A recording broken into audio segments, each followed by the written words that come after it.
আজকে এই মিডিয়াতে যারা আমাদের ইলেকট্রনিক মিডিয়া, প্রিন্ট মিডিয়া, যারা বর্ণধারা রয়ে গেছে বা যারা অসাংবাদিক কর্মী ভাইয়া রয়ে গেছে এবং পাশাপাশি হকার্স যারা আমাদের পত্রিকা বিক্রি করেন, তাদের সকলকে আমি আমার তরফ থেকে আন্তরিক প্রীতি শুভেচ্ছা জানাচ্ছি। আজকে আমরা গর্ব করে সবসময় বলি যে আমাদের সংবাদ মাধ্যম সংবিধানের চতুর্থ স্তর। কিন্তু খুব পরিতাপের সাথে বলতে হচ্ছে যে আমাদের এই সুদীপ এবং শ্রমিক যে দুজন যে আমাদের সাংবাদিক যে মারা গেলেন, আজকে দীর্ঘ 7-8 বছর হয়ে গেছে এবং তাদের ব্যাপারে এবং আমরা আগরতলা শহরে বা আগরতলা শহরের বাইরে আমরা সরকারের দৃষ্টি আকর্ষণ করার চেষ্টা করেছি যে তাদের যাতে একটা সুবিচার হয়। সরকারের এতগুলি বিভাগ থাকা সত্ত্বেও কিন্তু সরকার সেটাতে পারছে না। আমরা পাশাপাশি দেখছি যে বিশালগড়ের প্রাক্তন বিধায়ক পরিমল সাহেব হত্যাকে কেন্দ্র করে আমরা দেখছি যে দীর্ঘদিন বাদে যারা দোষী তাদের পুনরায় শাস্তির ব্যবস্থা করেছে। সরকার ইচ্ছা করলেই কিন্তু করতে পারে, আর জানি না কি তাদের অন্তরায়। আমি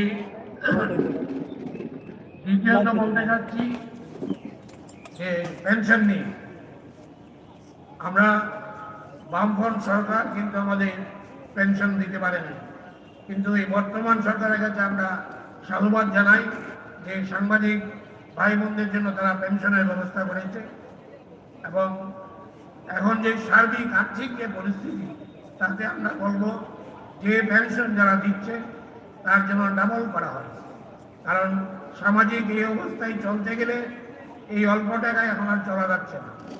এবং এটা আমি মনে করি যে আমাদের সাংবাদিক ভাই বোনদের এটা ফিউচার সিকিউরিটি, তারা কাজ করতে তাদের মনোবল অনেক বৃদ্ধি পাবে। এবং পাশাপাশি আমি একটা বিষয়ে খুব অনুভব করছি যে এই সরকার আসার পর আমাদের জন্য সাংবাদিক ভাই বোনদের জন্য সরকার তার জায়গা আগরতলা হাইকোর্টের পশ্চাতে একটা জায়গা নির্ধারণ করা হয়েছিল, কিন্তু আমলাতন্ত্রের কারণে তার যে মূল্য নির্ধারণ করা হয়েছে তা সাংবাদিক ভাইদের পক্ষে সম্ভব নয়। আর পাশাপাশি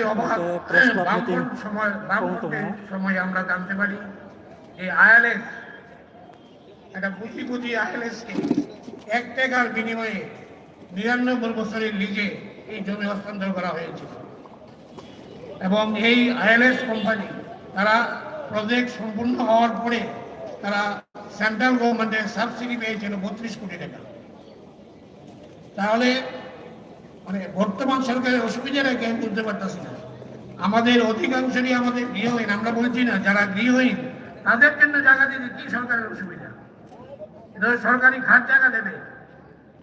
আমরা অবাক হচ্ছি যে এখনো সরকার এই ব্যাপারে কোনো সিদ্ধান্ত নিচ্ছে না।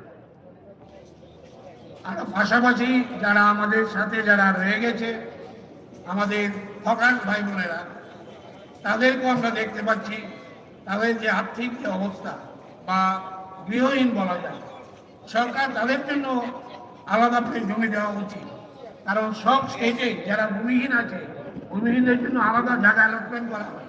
ত্রিপুরাতে কি অন্তরায় বুঝি না, সরকার ভূমিহীনদের কেন্দ্রে বলে আজকে যারা চা শ্রমিক ছিল তাদের জন্য জায়গা দিয়েছে, কিন্তু ওরা পাবে না কেন? এটা তো আমি মনে করি ন্যায্য দাবি। এবং আমি একটা এই সরকারের সিটিজেন, আমি সিটিজেন অফ ইন্ডিয়া বলছি, কিন্তু আমাকে বাসস্থান দেওয়ার আমি বাসস্থান দাবি করতে পারি। আমি আর্থিকভাবে পিছিয়ে আছি, এই কারণে আমি সরকারের কাছে দাবি করাটা খুব বৈধ। পাশাপাশি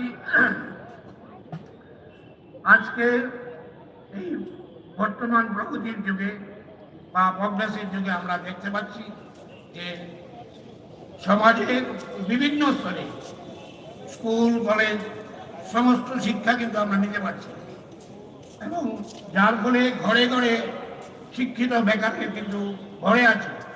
এই শিক্ষিত বেকারদেরই একটা অংশ যখন কোনো কাজ বা কোনো কিছু পাচ্ছে না, তারা কিন্তু সাংবাদিকতায় যোগদান করেছে।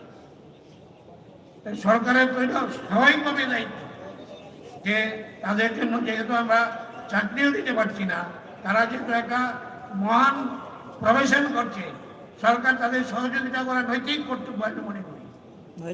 পাশাপাশি যে বেকার সমস্যা আসছে, বেকার সমস্যা আসছে, এটা একটা মহামারীর শেপ নিচ্ছে। কারণ সরকারের আজকে যারা শিক্ষিত বেকার রয়ে গেছে, তারা ব্যবসাও করতে পারবে না, কারণ ব্যবসা তো মাল্টিন্যাশনাল কোম্পানির পুষ্টিভূত হয়ে গেছে। তাহলে এই যুবকরা যাবে কোথায়? আমি সরকারের কাছে আবার বলব, যেটা বামফ্রন্ট সরকারও করে নাই, বর্তমান সরকারও কিন্তু এই ধরনের শিক্ষিত বেকারদের জন্য কিছু করছে না, বা আমাদের সাংবাদিক ভাই বোনদের জন্য কিছু করতে পারছে না। আর পাশাপাশি আমি একটা জিনিস বারবারই বলবো, আমাদের পূর্ববর্তী বক্তারা বলে গেছেন যে আমাদের এই সাংবাদিক ভাইরা যখন রাত্রে কাজ করার পর বাড়িতে ফিরে নানা প্রতিবন্ধকতা আছে, শারীরিকভাবে নির্যাতন হয়, কিন্তু আমরা সরকারের তরফ থেকে কোনো এক্সপিরিয়েন্স পাচ্ছি না যে তাদের আমরা সিকিউরিটি আমরা দেখব। কারণ আমরা সরকারের বক্তব্যই আমরা বিভিন্ন পত্রিকা আমরা প্রকাশ করছি, তো সরকার এটা দেখবে না কেন?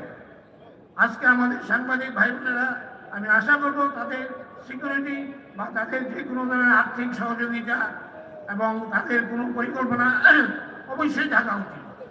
এবং আমি সবচেয়ে বেশি আনন্দ ফিল করছি যারা আজকে এই উদ্যোগটা নিয়েছে, আমি দুজনকে আমি সাধুবাদ জানাই। প্রতি বছর এই ধরনের সমাবেশ হওয়া উচিত। এটা মেরে কোনো দল থাকবে না, কিছুই থাকবে না, কারণ সার্বিকভাবে মানে আমাদের যে সাংবাদিক ভাই বোনদের মানে কল্যাণে আমরা এটা করছি। এবং আমি পুনরায় তাদের কাছে এপিল করবো, প্রতি বছর এই ধরনের সমাবেশ হওয়া উচিত, কারণ সবাই যে সার্বিক সমস্যা আজকে আলোচনা করতে পারে।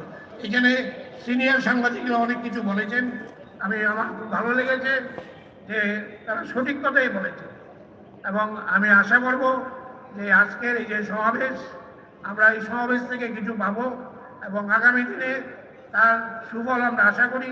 আমরা আমাদের যে দাবি, এই দাবির পিছনে যদি আমরা সবাই থাকি, আমরা আপনার গন্তব্যস্থানে পৌঁছবো। এই বলে নমস্কার জানিয়ে সবাইকে নমস্কার জানাই। Thank you. অসংখ্য ধন্যবাদ দাদাকে। কোন হাসিতে রক্ত ঝরে ঠিক অবিকল হাসির মতো, সে খবর আমরা জানি। কোন হাসিতে কান্না ঝরে ঠিক